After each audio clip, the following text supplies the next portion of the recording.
What's up, Taiwan? How's it going? I'm Erika Liu with 10 minutes of news from here in Taiwan and around the world. German tech conglomerate Merck has opened a new facility in southern Taiwan's Kaohsiung city. The plant is a manufacturing hub for semiconductor materials.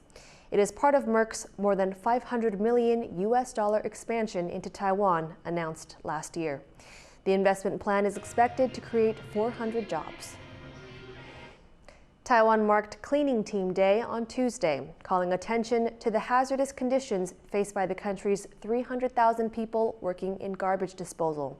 As Rick Lau reports, accidents caused by exploding trash are on the rise.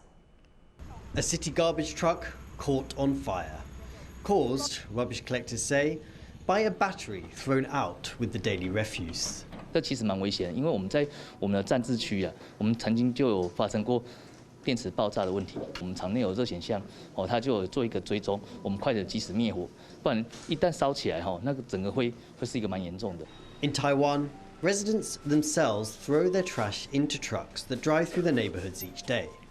And over the recent Mid-Autumn Festival weekend, garbage collectors found nearly 400 gas canisters, causing explosions and injuring staff. Accidents like these, caused by incorrectly discarded combustible items, are on the rise in the country. It's not the only hazard faced by those in the industry. A worker falling to his death from the back of a truck has also prompted some local governments to tighten their precautions, including implementing the use of safety ropes. 对，很麻烦，一定会多了一道工序的，一道手续。就是要命就不要怕麻烦。对。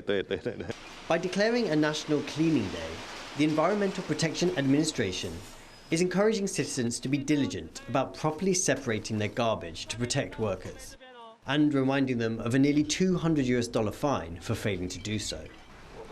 The authorities want to draw attention to a risky industry that employs 30,000 people, whose work is often taken for granted. Klein Wang and Rick Lowett for TaiwanPlus. China's currency, the renminbi, has fallen to its lowest level against the US dollar in 15 years. It comes as China's President Xi Jinping stacked his top political body with loyalists at the recently concluded Chinese Communist Party Congress. That's prompted fresh concerns China will be more driven by ideology, meaning a less welcoming environment for foreign businesses and investors. Shares in China's biggest tech firms have also dropped significantly since the end of the party congress.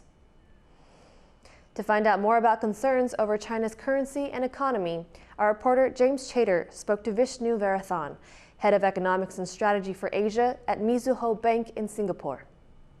Explain what we've seen happen to the Chinese currency since the end of the Chinese Communist Party Congress, and why is this important? At the risk of oversimplifying, it appears that the Chinese currency and broader Chinese asset markets have sold off, and presumably this reflects two things. One is perhaps a certain degree of uncertainty around what to anticipate in terms of policy, and in particular a pivot to pro-growth policies. But there is a second layer to this. The second layer perhaps reflects that in aggregate, of course, the details and the nuances matter, but in aggregate, there is a sense that the policy making mechanism around this transition is perhaps going to be focused more on geopolitics and in terms of party ideologies rather than pragmatic economic growth concerns. So how much of what we've seen is markets simply doing what they do, and how much of it is really driven by concerns about the direction of China's government after the Party Congress? I think we can quite safely say that there is a certain degree of expectations mismatch here. And I think the most discernible one is around growth.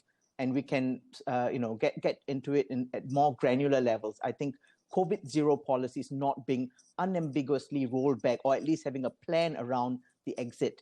That perhaps was the first knee jerk, and that expectation not being met, probably through the first blow at markets. But that said, the politics around this has also given rise to significant concerns, if not consternation, around where China is headed. the two major branches of concern, if one must, has got to do with echo chamber type of policy making risks. The second branch, if you must, has got to do with both the geopolitical aspect of doubling down, hence increasing risks as the security objectives consume more of the resources. China's economy is already under pressure from COVID lockdowns, US export controls, and now this pressure on the currency. Are you pessimistic on China's economy going forward?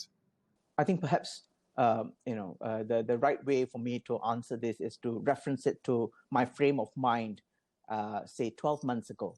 So am I more pessimistic? Certainly a lot more pessimistic. I'll be the first to admit, sometimes markets are hard to please, and there are certain aspects of it that could be transactional.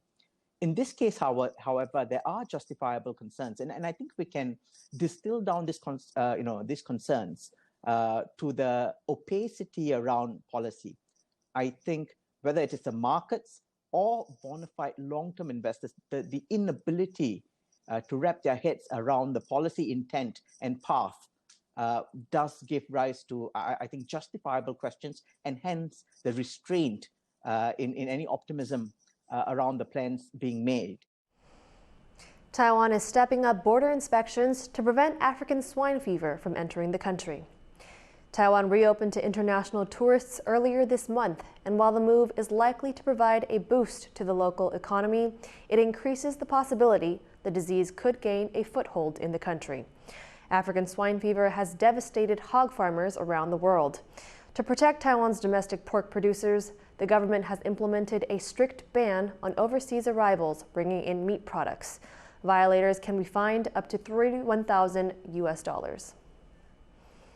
It turns out Taiwan is the place to be if you're a black-faced spoonbill. The endangered species of wading birds are flocking to the wetlands of southwestern Taiwan for the winter. And as Jean Van Trieste reports, some marshes are seeing a record-breaking numbers. It's feeding time at this wetland on Taiwan's southwest coast. Hundreds of endangered black-faced spoonbills have flown here on their annual migration from the north. In the space of a few weeks, nearly 1,000 have arrived, a record.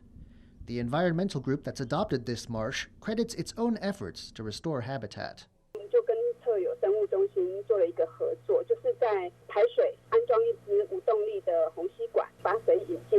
Water from nearby fish ponds has also been diverted into the salt pan, bringing with it fish, shrimp, and other of the birds' favorite foods. But not all of Taiwan's coastal wetlands are seeing the same boom in bird numbers. Bird lovers have singled out the Yong'an wetland, another marsh 60 kilometers to the south, as a place where more habitat restoration is needed. Here, only around 30 birds have shown up this season. The land is administered by Taiwan's state-run power company, Taipower, which has a solar plant nearby. Environmentalists want the company to do more to keep the marsh from drying up.